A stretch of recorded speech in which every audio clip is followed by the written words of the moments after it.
There you go. A little bit of Earl Clue just to get us started off this evening. So, all right. Now, we've covered a lot of stuff in the last 6 weeks or so. I need you to tell me what you're stumped in your guitar learning. So if you have a question, make sure and type it in with all caps. That helps us to know what's going on. We had a couple that have come in on our discussion board. Wim van Dam from Belgium is saying, Steve, can you advise us how to build and maintain a specific repertoire of songs? That's always the trick. When you learn a song, you spend, a few days, a few weeks, a few months learning a song, and then you conquer how to play it, and then you're off to the next thing, and by the time you get back around to that song, it's rusty, and you need to kind of get into it again. Well, how do you keep a large repertoire of songs going? I have no incredible words of wisdom other than you just gotta keep them active in your mind. So you gotta keep the plate spinning. So if you got one spinning and then you're working on something else, every now and then you gotta come over and spin that plate over there. You have to go over and do that song that you haven't been working on. You may be currently woodshedding another tune, but every now and then you've got to come back and practice those tunes that you have not are not actively working just to keep them fresh. That's the only way I know how to do it. So make some time into your schedule for saying, okay, I'm going to play X song, Y song, and Z song. I'm just going to play it front to back, kind of refresh my memory of it. You know, when I was doing a lot of solo guitar work, I would do I'd be playing at a restaurant for 3 or 4 hours, and after a while, I didn't even hardly open my book until, 2 hours into the set, because I just had so many songs that I was fresh with. That's what you need to do. Every now and then, build some time into your practice schedule, at least once a week, maybe even every couple of days. Go back and rehearse those songs that you've been working on.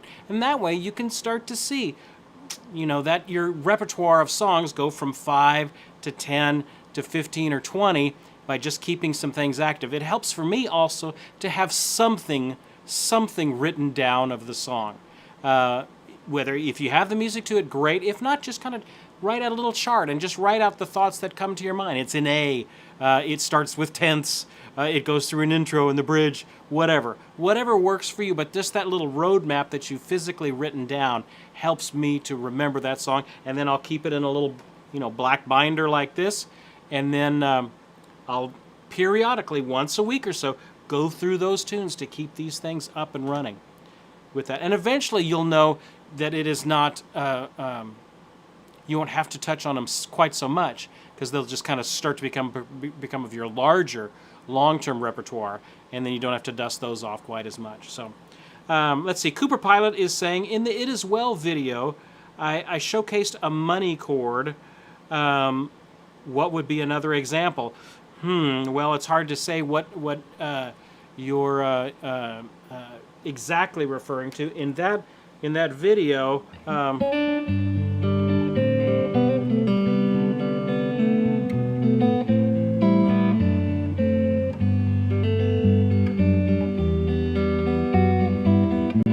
remember which one it would be. That would be an A minor 11th right there. That's a money chord right there, kind of a D suspended, our cool version of that.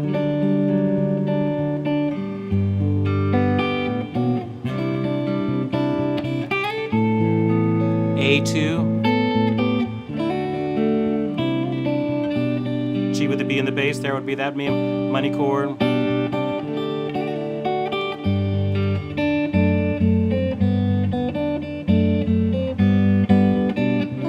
C2, E minor, A2 with a C sharp. All of those are covered in that money chords series that I did. If you're interested, I'll put up the link. It's be in the description. It's a fretboard workout on all these kind of pop sounding chords, the ones that are really make the guitar sound great, the money chords I like to call them. And I give you some in just about every guitar friendly key of wonderful ones that you can work with. Neil is saying, Steve, can you please discuss diminished, half diminished chord types? Okay, well, here's the deal with diminished and half diminished. Okay, I'll try and make this brief. A diminished triad is 1, flat 3, and flat 5. It's a very unstable sort of chord. That's a diminished triad. Now, if I take that into sevenths and make it a 4-note chord, then I can do a, if I add the flatted 7th to it, it becomes a half diminished, which would be 1, flat 3, flat 5, flat 7. A chord like that. And various, we've got various different shapes we use for it on guitar. There would be one. Now, a fully diminished is 1, flat 3, flat 5, and then double flatted 7th. Okay, it's hard. It's a large chord if you want to try and play it in a closed position like that. 1, flat 3, flat 5, double flatted 7th. So they're just two flavors of a diminished sound. Now, where do you use them? Well, fully diminished, 1, flat 3, flat 5, double flatted 7. Those are great for connecting chords.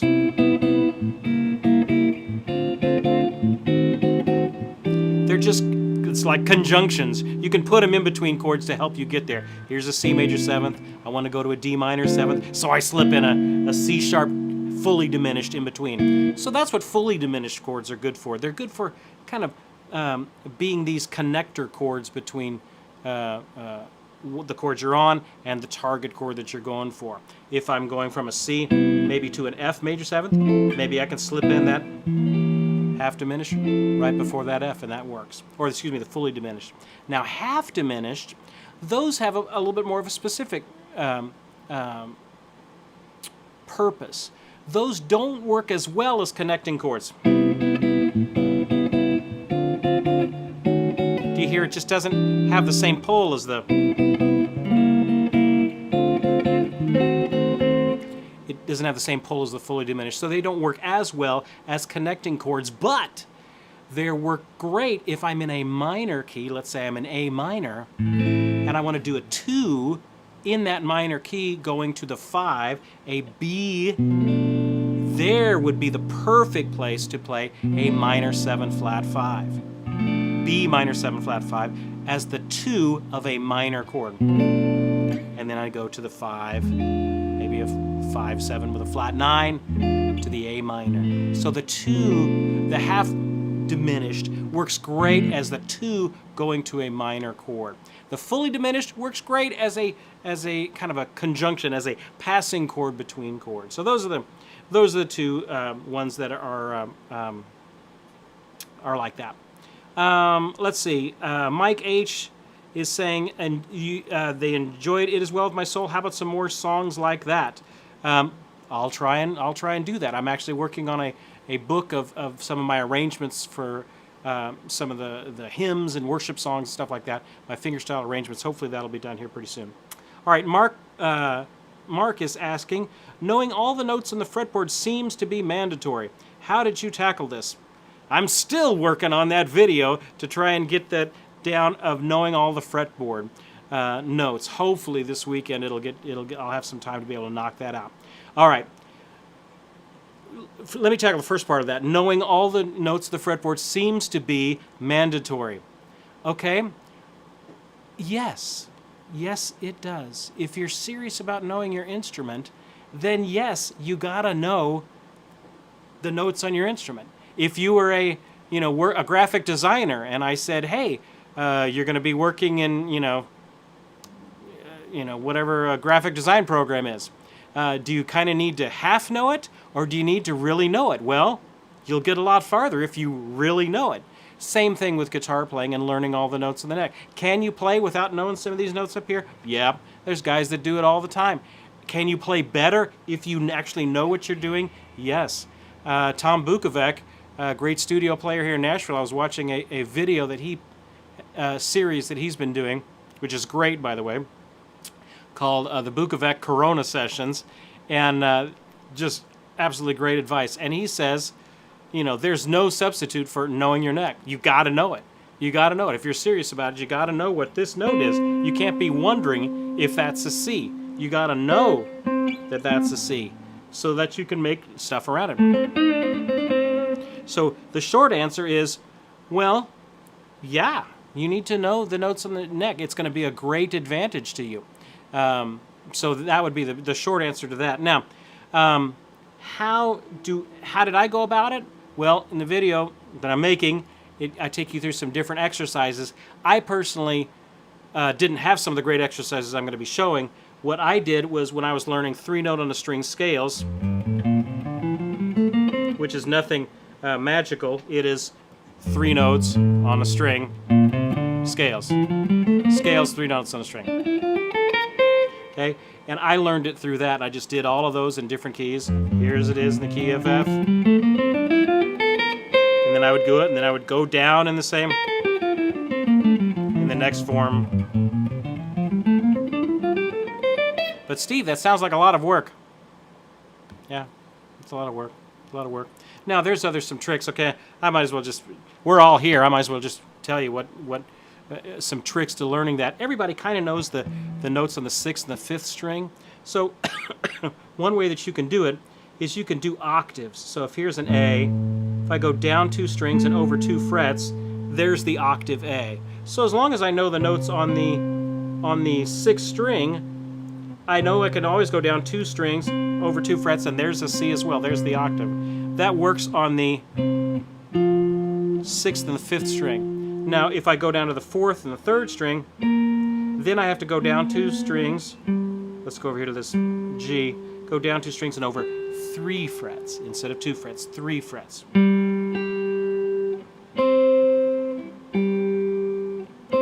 So a C would be here.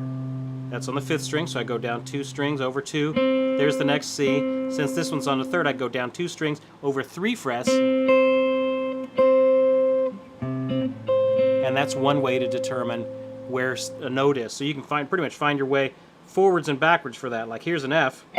I wonder what note that is. Well, I can go down 2 strings over 3 frets. There's an F. Then from that note, I can go down 2 strings over 2 frets. There's another F. Different tricks. Dom is saying, is this logic for diminished and half diminished sort of like a difference between a C7 and a C major 7th? Well, yes and no. I mean, the formula for a C major 7th is 1, 3, 5, 7. The formula for a C dominant 7th is a C, E, B flat, or C, E, G, B flat, 1, 3, 5 flat 7. So the only difference is the flat 7. But I think I talked about this in a couple lessons back. We talked about jazz soloing and learning a jazz standard a couple of lessons back. And I talked about basically there's only 3 camps of types of chords. There's major 7th, dominant 7th, and then minor 7th chords. There's only 3 buckets that all chords kind of fit in. Now, the minor 7 flat 5 diminished, they kind of slip into as an offshoot of the minor bucket. So you said, well, is the difference between a C7 and a C major 7th, those are actually 2 very different chords in 2 very different buckets. A C dominant 7th is in the dominant family. The C major 7th is in the major 7th family. The minor family has that diminished family included. So actually the minor 7 flat 5 and the fully diminished are closer related than the C major 7th and the C dominant 7th would be. Now, Neil was saying, is a minor 7 flat 5 a half diminished? And the short answer is yes, it is. Just different names for the same chord. Minor 7 flat 5 equals a half diminished. They're not like each other, they are each other. It's exactly the same thing. Okay? There you go. Lefty is discussing a formula or exercise to learn inversions. Okay. Well, we've talked about triads. We've talked a lot about triads. In fact, tomorrow we're going to have our Wednesday workout, and just in case there may be someone on the planet that wants to hear one more workout on triads, I'm going to give it to you tomorrow night. I'm sorry, this is kind of just the heart of a teacher. There's still a couple of ideas that I never got to, and so once I get those down, and there'll be a new PDF that'll go with that, I'll put that up tomorrow. Once I get that out, then, like Forrest Gump, that's all I have to say about that. I mean, I've taught everything on that. So that's one way of inversions would be the triad, to think of triads as inversions. But since we've covered that quite a bit, other types of inversions are, they're everywhere. I mean, I hate to say they're not, I mean, they're everywhere. See? A C sounds different when I add the E in the bass. Here's a C. Here's a C with an E in the bass. So it's a different flavor. If I add a G in the bass,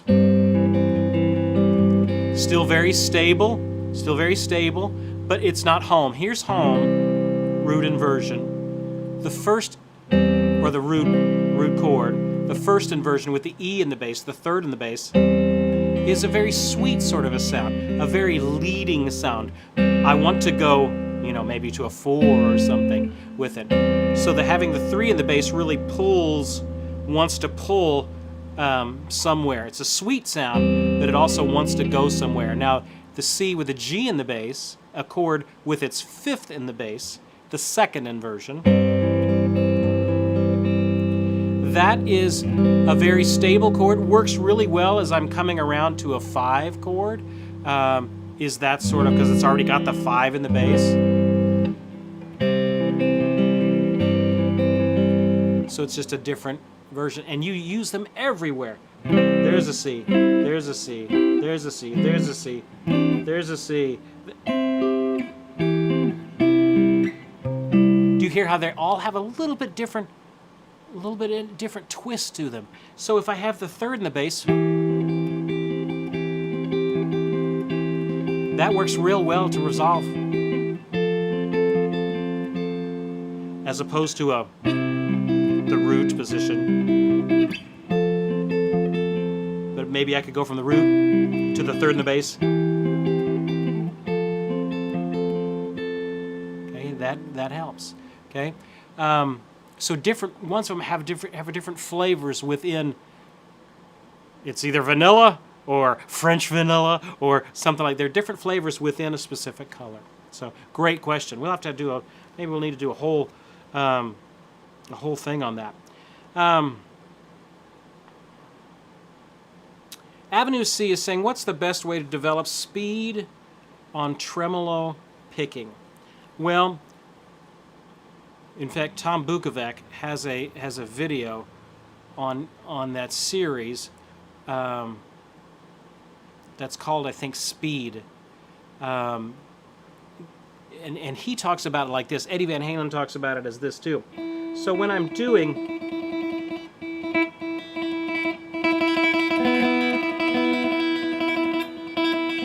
So I can get really fast, but I'm really just doing that motion. It's not even really an up and down. I'm not even really gripping. I'm loose.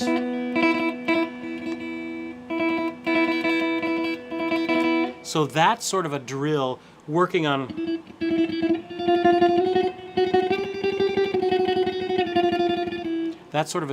relaxing that hand and playing that fast would be a great way to work on that sort of a tremolo technique. Boy, you get extra points tonight. My moderators, Neil and Doug, if you go to just type in Tom Bukovac in YouTube, and his specific channel is not named Tom Bukovac, it's something like 512 Chorus or something like that.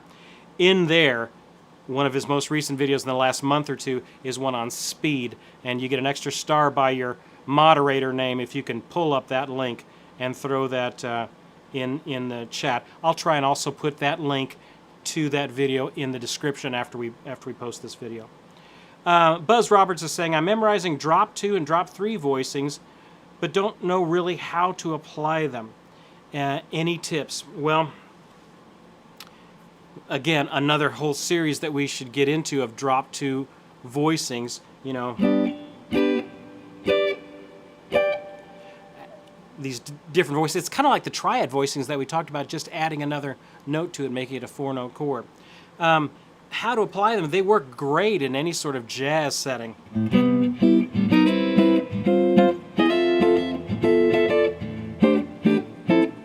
You know, the F, F, F.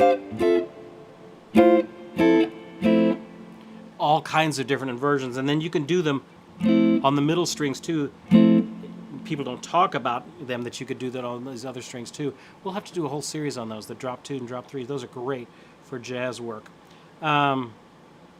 Lehman Tidwell is saying, jazz soloing, do you think notes or scale, for jazz soloing, do I think notes or scale intervals, 9th, 13th, 3rd, 5th, 6th for improvising? What am I thinking when I'm improvising? My wife was asking, my lovely wife, who is producing tonight's show, she was asking me this the other day. I wish I could tell you something really earth-shattering that I'm thinking as I'm soloing. It's not. Sometimes it's you know, what I'm going to have to eat after the gig. That's what I'm thinking when I'm soloing. But what am I actually doing? Well, let me just do a little progression for you. 1, 2, 3, 4. Diminished.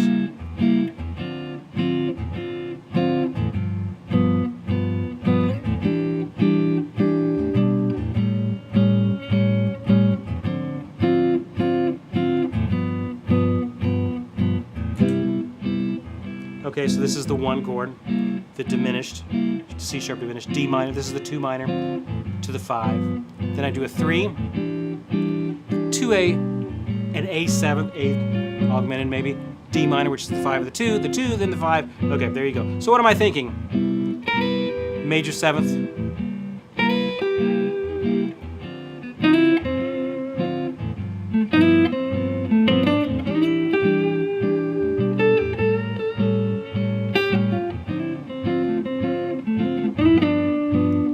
I'll start on the 3rd. Start on the 3rd end of the D minor. Start on the 3rd of the E.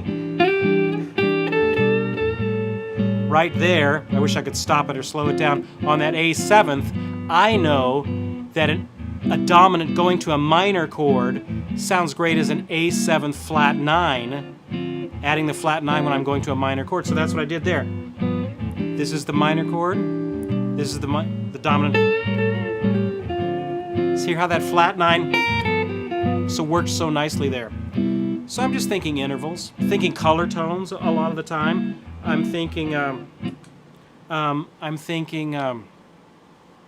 over a C, you know, the 9th would sound good, the 7th would sound good. So I try and start my idea there. I'm thinking arpeggios. I have arpeggios over all of these different chords and things I could do. Check out that lesson I did a few weeks back on learning a jazz standard. I cover some really great concepts in there.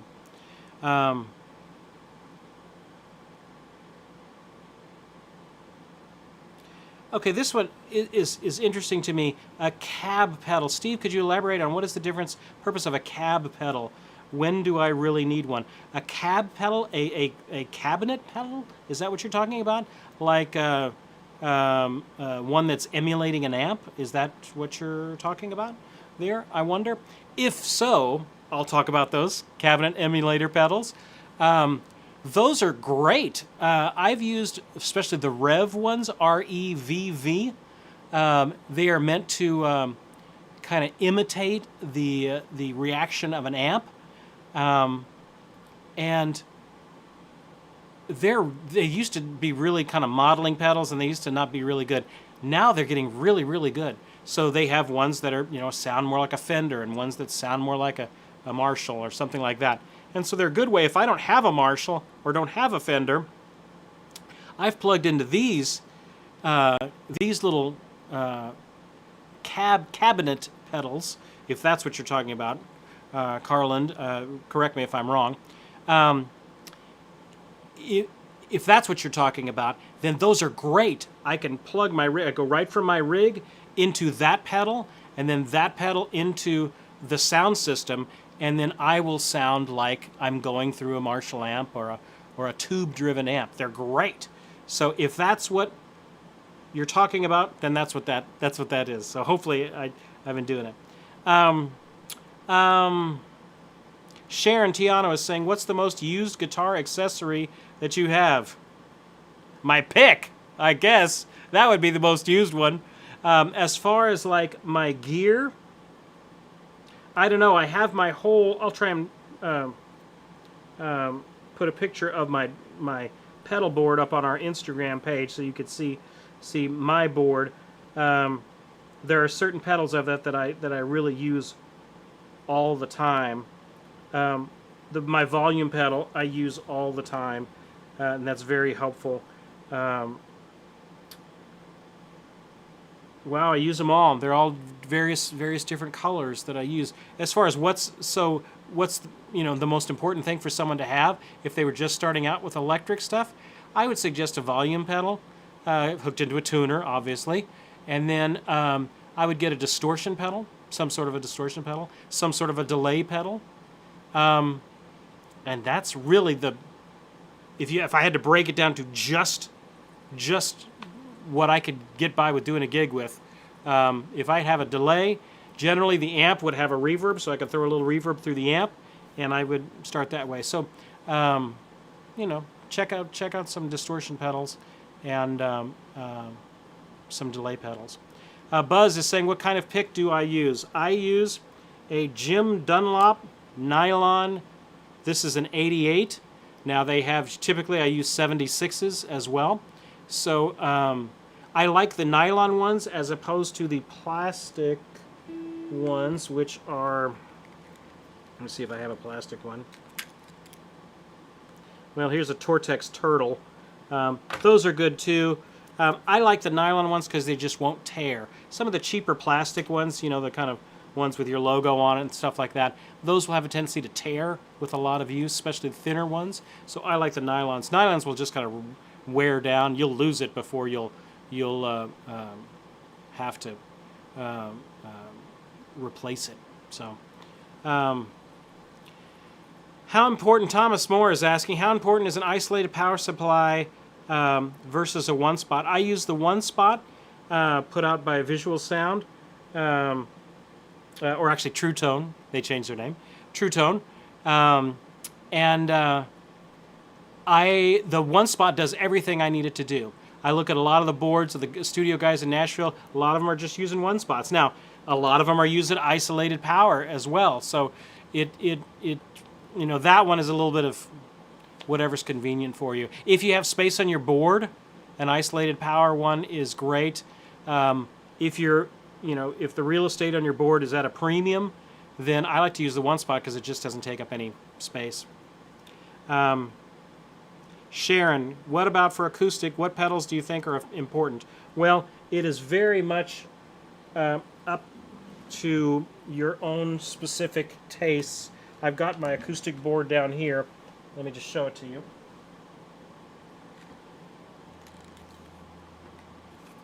This is my acoustic board. This is what I have on it. I got a Fishman Aura Spectrum, which is an EQ, and then it also is a modeler, a very good modeler. So we've got here. I've got what, a reverb? No, that's my delay. A little TC Electronics mini delay. This is a TC Electronics Hall of Fame reverb, little mini pedal there. And then here I've got just a little ditto looper, the little mini ditto looper. And this is typically what I use for my my acoustic setup. I've got different user presets in here and things that I've specifically plugged in. And so when I'm using my Gibson J45, I'll use a specific pedal or user preset for that, and that helps me out.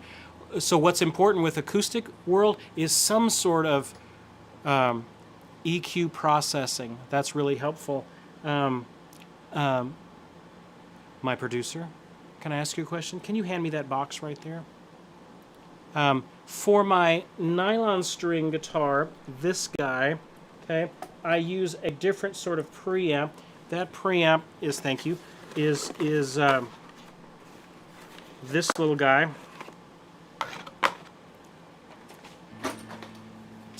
It's an older unit, an ART Studio V3. This is the secret sauce for these nylon Godin string guitars, is this Studio V3 sort of setup. It's a tube preamp, but it really warms up your sound nicely, so it doesn't sound quite so tinny and harsh, which is what, if I just plug my acoustic into a DI box or into the system or into an amp, it's going to sound very mid-rangey, very harsh. So you need some sort of a processor with it. And these little tube processors, this is an older unit, but some great players have turned me on to this, and it's an older unit. It took me a while to find it, and but yeah, it is great. Warm, great little pedal. A couple $100, I think I spent on it. Thomas Moore is saying, how would you set your delay? Well, it depends on what you're doing, what you want to go for. It's a color. I don't even have a very complex delay right here. I just have my single tap delay right now. I actually need to get a better delay or a more fuller delay pedal. Currently, what this is doing, did you hear it? It just went one zip, zip bap, ba-dum. So then I can add more repeats to it. Let me crank up the repeats. Zack, I can make the repeats louder. Okay. I can slow it down. 2, 3, 4.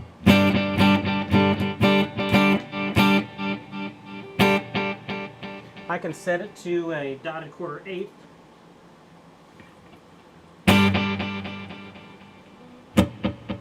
Let's do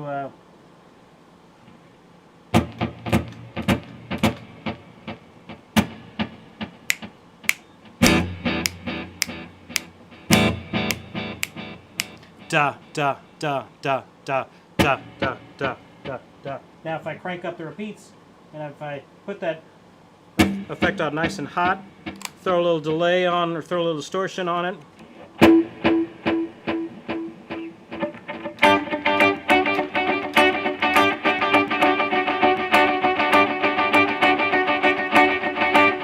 That's a little too many. That's a little too many delays, huh?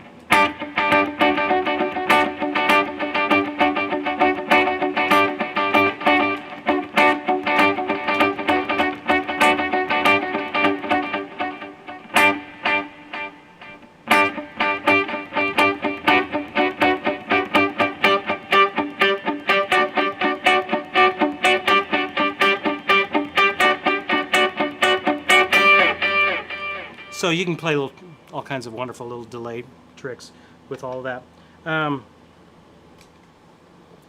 Let's see. Scott is saying, do I use my volume pedal to get amp overdrive or just for decibels? How I use my volume pedal is I like to use it for just to have my sound distorted or whatever, and then control of that. So I have it in the middle of my chain, not at the beginning, just for my playing. So where I can get a fully distorted sound and then just have less of it. So like here's completely whacked out distortion.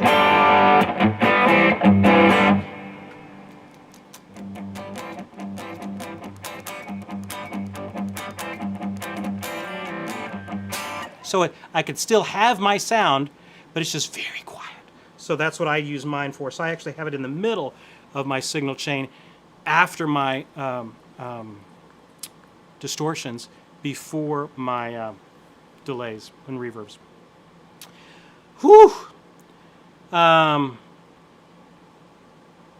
Go Matsugang Rapu. Wow, that's quite a name there. Can I show us some jazz linear patterns, scales used for soloing? Well,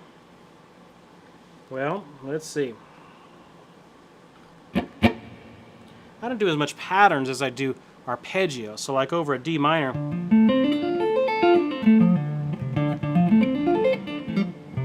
All right, so let me clear out my thing, and I'll just get kind of a jazz D minor sort of arpeggio going, or groove going. 1, 2, 3, 4.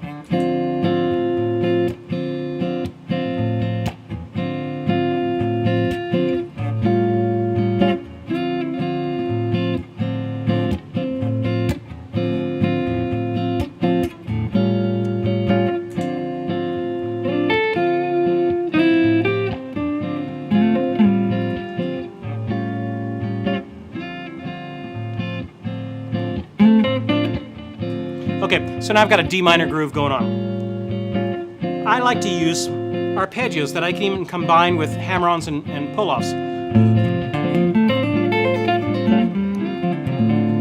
So there I have a pattern. Let me just stop this for a second. My pattern, here's just one. Here's a D minor arpeggio.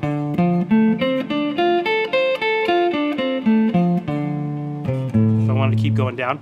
Add some hammer-ons with that.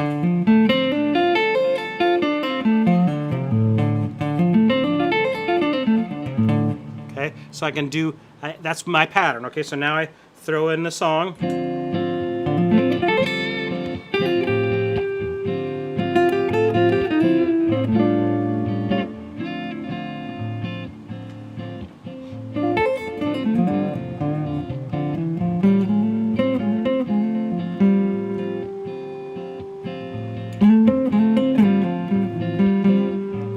What if I did, like we were talking about the other day, I did that same arpeggio, but I'm going to do it on an F major.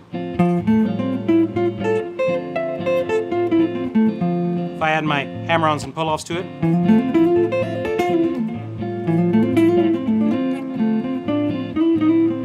So now I'm playing an F major 7th arpeggio over that D minor.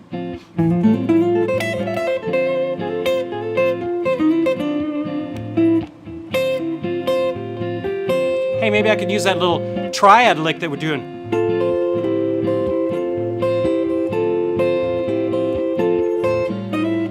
Ninth. There's the ninth. Okay. Now when I hit that A seventh, that A augmented, I can throw in maybe a D harmonic minor scale.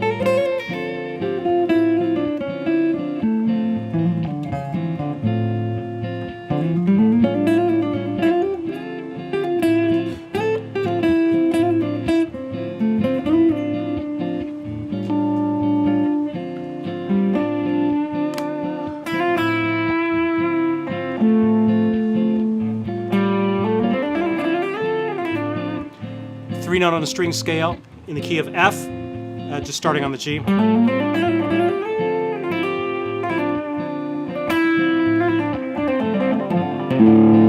That was a pentatonic scale with pull-offs.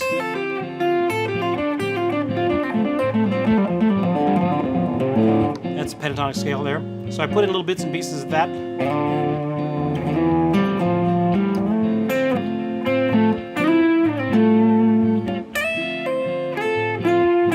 F major 7th arpeggio down.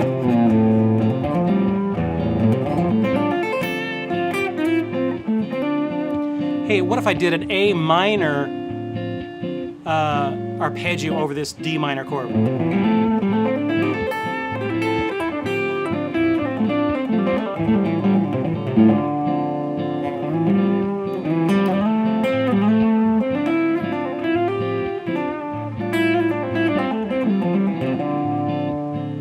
All right, as long as we're here, we might as well learn something. A D minor. A D minor is in 3 different keys. It's in a C major, it's the key of C major, it's the 2 chord. It's in the key of B flat major, there it's the 3 chord.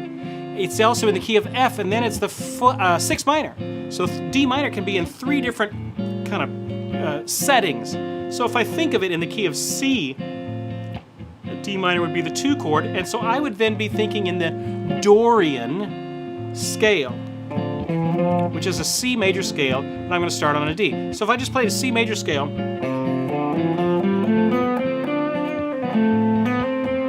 hear that B natural, that's the thing that really, you can tell you're in Dorian with that.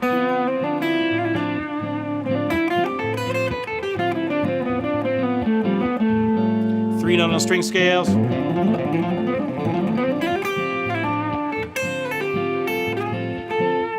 All right, what if I think of that D minor in the key of B flat? So now I'm going to play a B flat scale over it.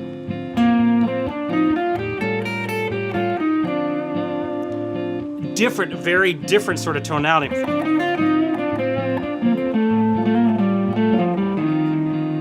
That E flat really jags against that D, so you don't hear that used very much. But I also could use it as I could think in the key of F, which the D minor would then be the 6th chord. So I'm thinking now in the Aeolian mode.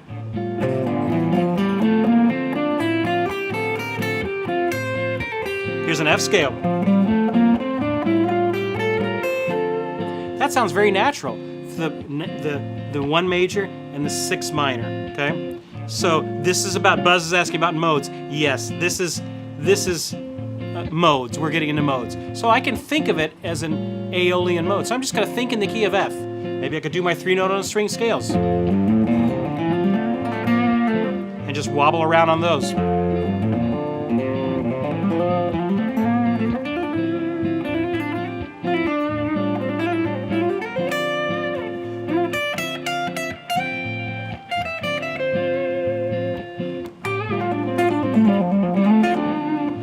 Pentatonic scale.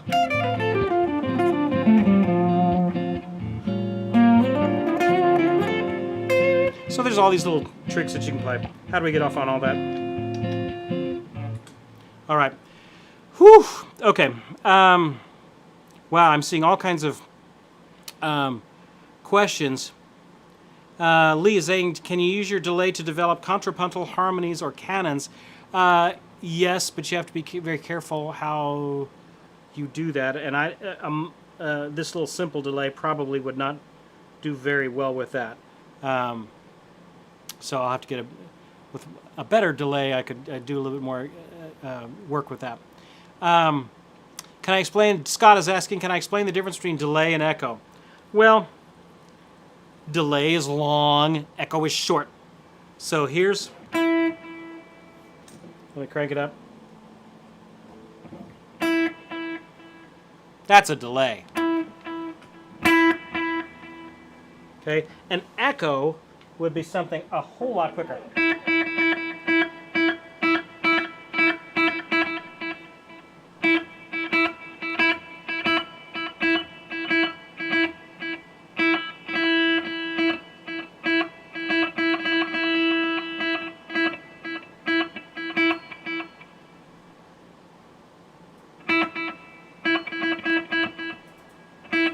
I don't even know if I can get it on this thing.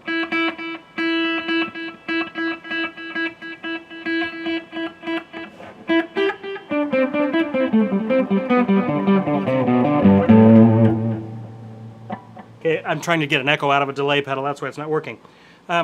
Echo is more ba-da, ba-da, instead of ba-ba. The delay, you know, ba-ba. It's not that far away. It's ba-da, ba-da.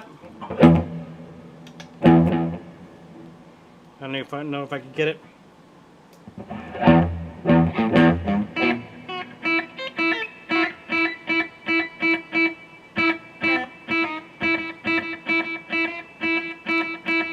There it is.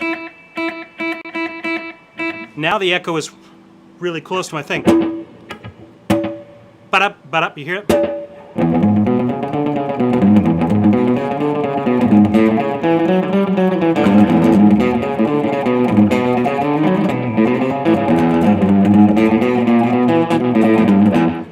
Okay, that's an echo. So that's just kind of the sound of an echo. Took me a while to find it on that thing. Cool. Delay's longer. Ba, ba, ba, ba. Echo is shorter. Ba-da, ba-da, ba-da. That's the difference. Wolfgang is saying, what does the Fishman unit do? The Fishman unit on my acoustic is it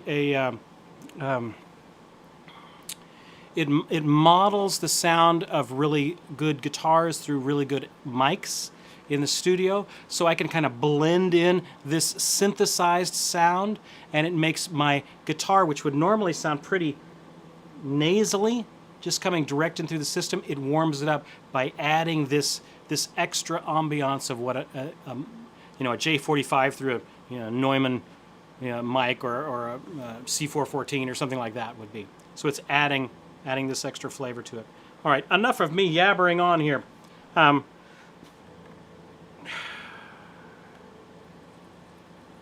Aussie Muso is saying, what do I mean by a modeler? Okay, a modeler is, it's faking. It's a model. It's a fake of trying to do something. So a modeler, a modeling amp, a modeling pedal, what that is it's trying to imitate, it's trying to fake a sound, model a sound of a certain type of thing. You can get a Fender modeling kind of pedal, and it will try and sound like a Fender amp if you play through it. So it's not going to sound exactly like a Fender amp, but it's going to sound pretty close. That's a modeling amp. Now, they also have Kemper amps, which are Kemper profilers. That's kind of a different system, but it's kind of like modeling on steroids. So Kemper, you'll see these, they're kind of green toaster sized box looking things. And those, what they actually did is they took an amp and they ran it through all kinds of different, audio things to see how it would react in different frequencies and different volumes and things like that. Took all of that information and dumped it into a specific patch. So when I play through a Kemper modeler, Kemper profiler, okay, it's taking my sound and then doing whatever amp I have it dialed up on, let's say a Mesa Boogie or something, it's treating what I'm giving it exactly how a Mesa Boogie amp would respond to it. So the Kemper profilers are great. We're going to have to try and have some friends in and talk about the profiling amps, because I've been in arenas with guys with profiling amps, and it sounds exactly like an amp. Not close. It sounds exactly like an amp. So they're getting really, really good with those. All right.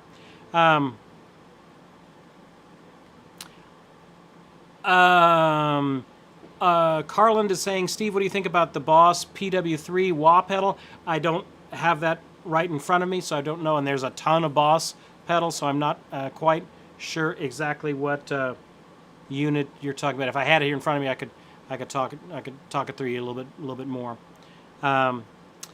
Buzz, can I explain quickly why a C, a B flat, and an F work for D minor?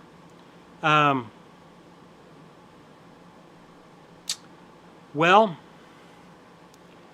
here's the deal. I'm not sure if you're asking about the single notes or whether you're asking about the keys. What I was explaining earlier is that in the key of C, if I built triads on every step of a C scale, C, C, E, G, then on D would be D, F, A. So you end up with majors and minors, harmonized major scale. So a D minor is in the key of C. If I just built up thirds in the key of C, it'd be a D minor. Now, if I did it in the key of B flat, you also run across a D minor, this time on the third step of the scale. If I did it in the key of F, you run across the D minor in the sixth step of the scale. So there's basically 3 different textures that I can use for a D minor, and each one of them has a little bit different flavor of how I'm soloing over that. Wow, so many questions, guys. I can't even get to them all. I feel bad about that. Neil from Ontario asked online, he said, any tips for reading chords from notation? That's tricky. If you have just notation like a hymnal or something and you're trying to read chords from it, I generally do lousy with that unless I just sit down and do the work and analyze each chord up and down. Okay, well, it's got a C, E, and a G, and it's got a G in the bass. Well, that's a C chord with a G in the bass. So I'd write it up on top, C chord with a G in the bass. This is a D, F, A, and a C. Well, that's a D minor 7, so I'd write D minor 7. So I just do the knuckle work and analyze the dumb thing until I figure out what those notes are. It's very difficult for me to just read it. That I can't do that very fast to sight read 4-part hymn kind of stuff like that. All right. Hey, let's give some things away. Mark is saying, what are my thoughts? Gosh, I don't want to stop answering questions. Mark is saying, what do I think about line 6 pods? Line 6 pods. They are getting better, but they are not there yet with the modeling richness that some of the others have kind of surpassed them on that. So line 6 is doing great, but some of the other things, definitely the Kemper profile is light years ahead of where line 6 is at with these things. And so they're good. You can get a lot of different sounds. The line 6s are good for a lot of different sounds in one unit, but it doesn't tend to give each sound a lot of attention for the nuance of each sound. So there you go. All right, let's give some things away. I have some CDs, and I want to give away a set of strings. So I want to give some things away to some of the folks that asked some questions. So this is a Kathy Mattea CD. Kathy Mattea CD, I want to give that away to, can you find somebody who hasn't won for me? Ronald Vaughn. Ronald Vaughn, you have just won a Kathy Mattea CD that our good friend Bill Cooley played on. So send me your information, Ronald, at service@guitargathering.com and your mailing address, what you won, screen name, things like that, and I will send this out to you. I want to give away another one. This is Travis Bowman, the winner of the International Fingerstyle Competition a couple of years ago. Buzz Roberts, you have just won this, a great little CD from our good friends Travis Bowman, International Fingerstyle Guitar Champion. There, Buzz, send me your information at service@guitargathering.com, email address, mailing address, what you won, things like that. All right, the last thing I want to give away is a set of Veritas strings from our good friends over at DR Strings. Okay, so we have a winner of the DR Strings. No.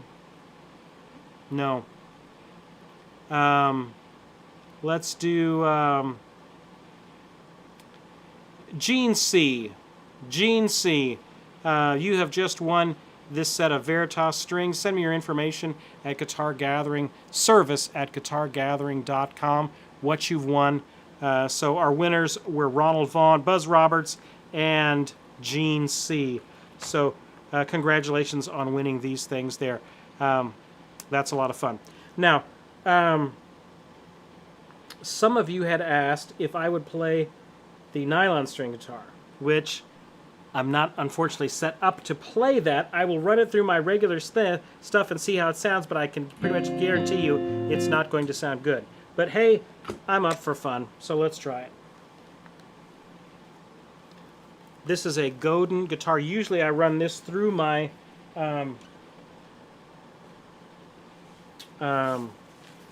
my Studio V3 preamp, and that gets a great sound through that.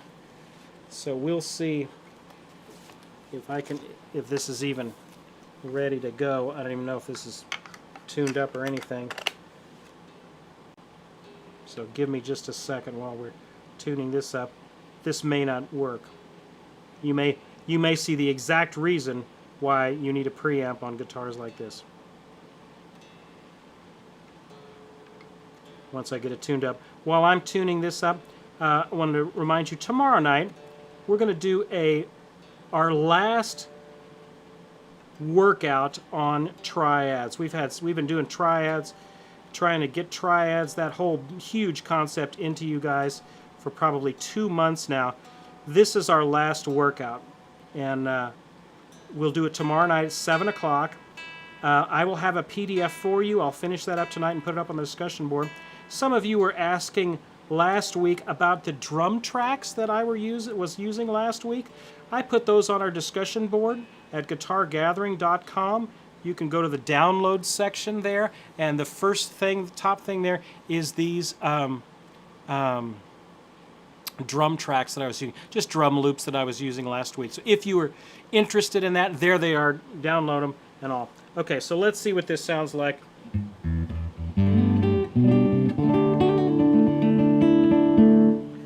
Okay, not as magical as it would normally sound, but let's see if I can get a decent sound out of this once I get it all tuned up.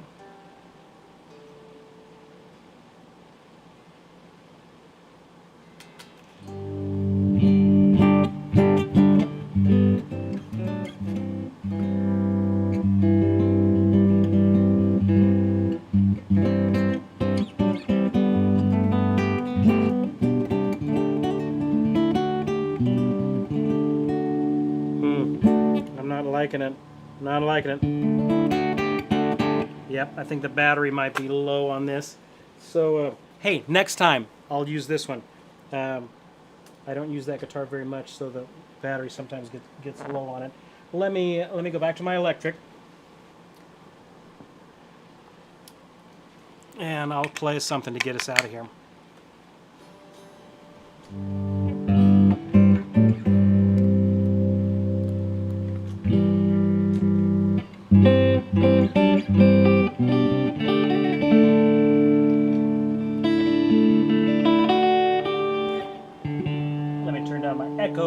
All right, I'm going to do a song.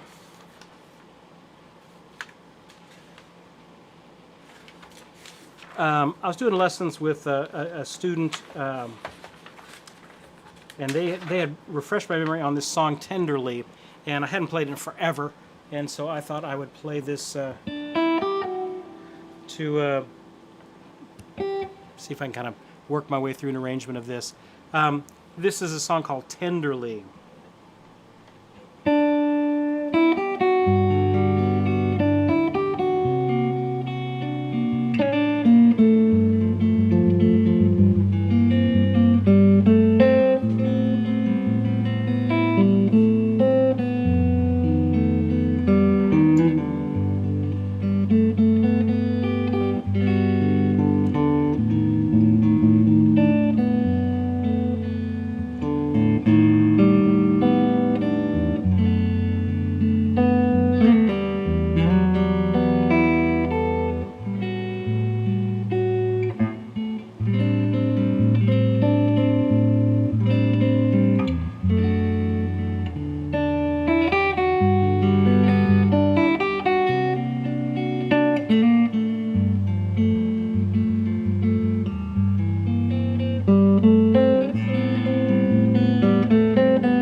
There you go.